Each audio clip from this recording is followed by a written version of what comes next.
Assalamualaikum warahmatullahi wabarakatuh. Ketemu lagi di vlog Juru Baca. Saya Sanas Pahani, kita ngobrolin puisi lagi ya. Menulis puisi itu buat apa sih? Atau pertanyaan kita ganti. Ini sering banget diobrolin ya. Perlu gak sih ikut lomba itu gitu? Bener gak sih kalau kita menulis puisi dengan niat ikut lomba atau ikut sayembara? Ya balik lagi ke pertama tadi, ya, nulis puisi buat apa? Ya kalau saya sih ngejawabnya begini, dan rasanya di beberapa video sebelumnya juga udah saya obrolin soal ini ya gitu. Menulis itu ada di wilayah kreatif, wilayah personal. Kita berurusan dengan diri kita sendiri, itu ada di dalam diri kita sendiri. Harusnya kita jangan mau dicampuri dengan kepentingan-kepentingan lain. Menulis dengan niat untuk ikut lomba itu kepentingan lain kan yang kita masukkan ke dalam diri kita dalam proses menulis itu gitu. Nah, setelah tulisan jadi, puisi kita jadi, kita kan boleh ngirim ke koran, boleh ngirim ke lomba kalau memang cocok gitu. Itu bukan urusan pribadi lagi karena udah jadi, itu wilayah luar. Berurusan dengan kalau mau dijadiin buku di penerbit misalnya, itu urusan yang lebih besar lagi gitu. Urusan di luar pribadi lagi, ada urusan marketing, ada urusan kontrak, ada urusan hukum berhubungan dengan penerbit sebuah lembaga yang sepenuhnya kan tidak kita kuasain gitu. Kecuali kalau kita punya duit sendiri gitu, terbitin sendiri, suka-suka kita lah. Tapi kalaupun kita penerbitnya, harusnya kita bertindak sebagai orang lain ya, kita yang bukan sebagai pengarang gitu. Jadi ada dua wilayah yang harusnya dipisahkan, yang bisa dipisahkan ketika kita menulis puisi gitu.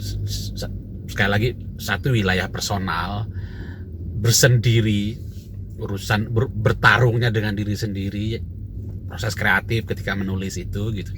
Yang kedua, urusannya dengan dunia orang lain, pihak panitia lomba itu orang luar, juri itu orang luar, di luar diri kita, editor di penerbitan itu orang di luar diri kita, redaktur di surat kabar itu juga orang di luar diri kita, yang ketika kita kirim ke sana, ke penerbit, ke koran, ke majalah, atau ke panitia lomba, kita sudah tidak bisa sepenuhnya mengontrol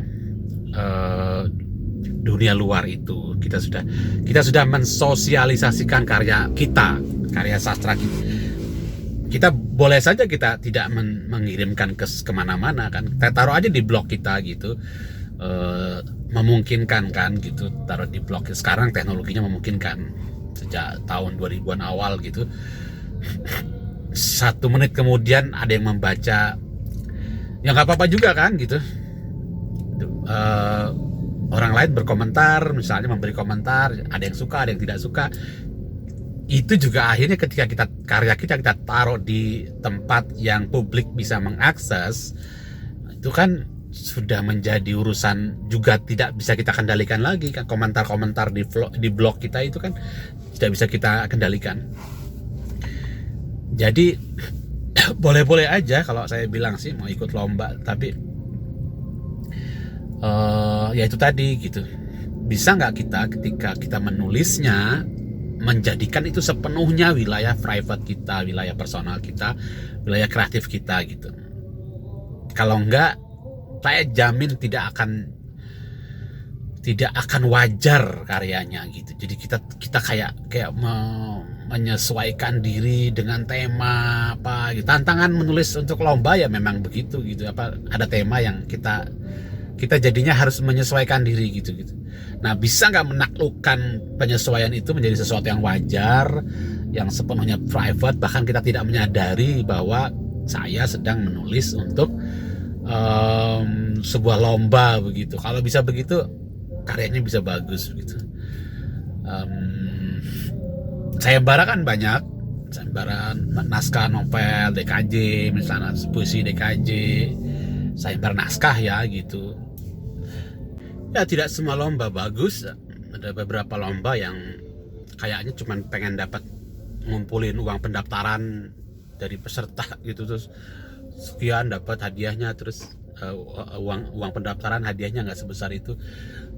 Lihat aja penyelenggaranya siapa gitu, kalau nggak meyakinkan ngapain ikut gitu. Tapi kan ada juga penulis-penulis yang motivasinya ngumpulin sertifikat gitu. Terus sertifikat buat apa dikumpulin? Jadi antologi sertifikat, penyair sertifikat.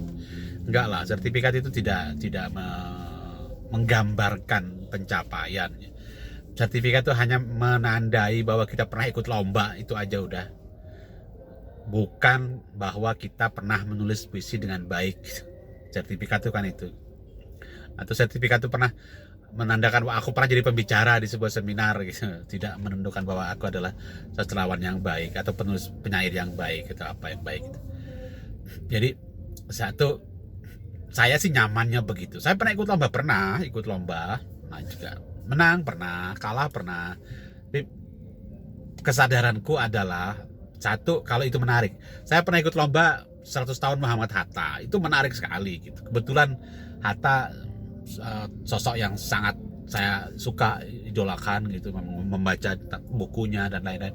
Ketika ada lomba 100 tahun Hatta, nyaman menulisnya. Saya menang, masuk 10 besar atau masuk 5 besar kalau nggak salah. Di Padang, teman-teman Padang mengadakan itu gitu. Saya pernah ikut lomba Katulistiwa Awards ya, yang di Padang itu, di Lampung, masuk 5 besar apa begitu, tentang pariwisata Lampung. Nyaman sih menulisnya gitu. Terus beberapa antologi bersama, kalau cocok temanya gitu dan saya sempat menuliskannya, saya ikut gitu. Tapi kalau enggak juga, itu enggak ngejar itu juga gitu, enggak harus ikut. Tidak membuktikan bahwa saya adalah penyair yang aktif dengan cara itu, enggak juga gitu. Tapi beberapa penyelenggara antologi yang konsisten kan menarik juga untuk diikuti. Misalnya kayak dari Negeri Poci misalnya gitu, udah berapa puluh tahun ya, itu konsisten sekali. Dan pernah ikut sekali ya pernah ikut saya, sekali atau 2 kali gitu pernah ikut gitu. Menarik untuk diikuti gitu untuk kasus saya. Tapi sekali lagi, kita tidaklah harus mengandalkan pengakuan penyair kita dengan keterlibatan kita dalam sebuah antologi gitu apa. Dia berkarya aja udah gitu. Menikmati proses kreatif di wilayah personal itu aja sudah mengasihkan kok gitu. Setelah selesai ya tadi gitu, mau diapakan karyanya terserah kan. Ketika ada lomba yang cocok kita ikutin, ketika ada antologi yang cocok kita ikutin gitu. Ketika kita ngerasa bahwa ini bisa dikirim nih, mungkin ada sesuatu yang baru, kita kirim ke koran atau ke majalah, ya bisa dimuat, lumayan juga kan gitu. Semoga video ini cukup menjawab soal itu. Sampai ketemu di video berikutnya. Assalamualaikum warahmatullahi wabarakatuh.